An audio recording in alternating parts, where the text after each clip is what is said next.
তার প্রাথমিক চ্যালেঞ্জ হচ্ছে ব্যাক টু দ্য ক্লাস, ছাত্রদেরকে ক্লাসে ফিরিয়ে নেওয়া যাওয়া।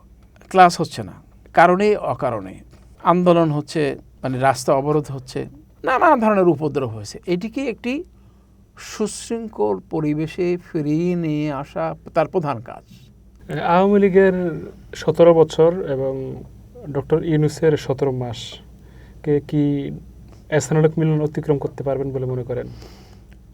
কঠিন হবে, কিন্তু তিনি চেষ্টা করলে পারবেন, মানে আমার ধারণা, বিশ্বাস। তবে তার অ্যাপারেটাস, তার যে মানে আমরা কি বলি চক্ষুকর্ণ, মানে হাত পা, এগুলো মানে শক্ত থাকতে হবে। তাকে সাহায্যকারী, মানে একটা লোক তো এককভাবে সিদ্ধান্ত নিতে পারে না।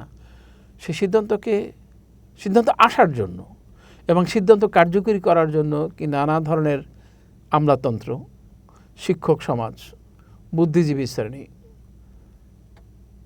ম্যানেজিং কমিটি ইত্যাদির উপর তাকে নির্ভর করতে হয়।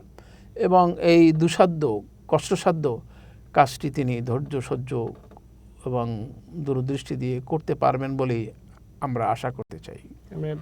এহসানুল মিলনের বা শিক্ষামন্ত্রীর প্রথম দুটি চ্যালেঞ্জ কি বলে মনে করেন? তার প্রাথমিক চ্যালেঞ্জ হচ্ছে ব্যাক টু দ্য ক্লাস, ছাত্রদেরকে ক্লাসে ফিরিয়ে নেওয়া যাওয়া।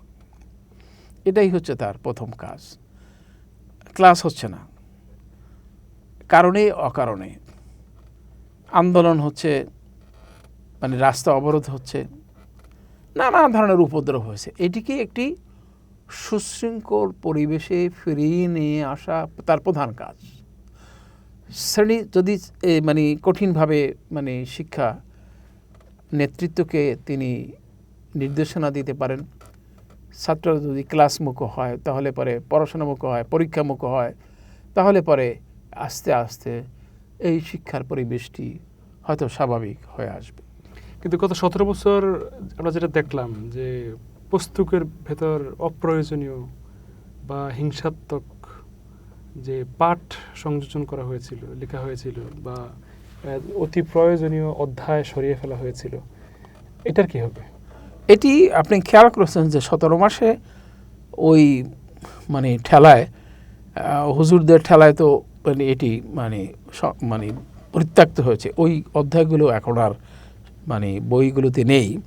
কিন্তু তার বদলে যে মানে নতুনভাবে, সুন্দরভাবে, সুনির্দিষ্টভাবে, সুলক্ষ্য অবিচারী সংযোজন হয়েছে এমনও নয়। এটা তো আর হঠাৎ করে করা যায় না। এহসানুল মিলন যদি এটা করতে চান তাহলে পরে মানে তার সময় নিতে হবে। আগামী বছর, তার পরের বছর, এইভাবে শিক্ষা সূচিকে, শিক্ষা পাঠ্যপুস্তক পুনর্গঠন, পুনর্মার্জনের জন্য তাকে সময় নিতে হবে এবং এইভাবে তিনি করতে পারবেন বলে আশা।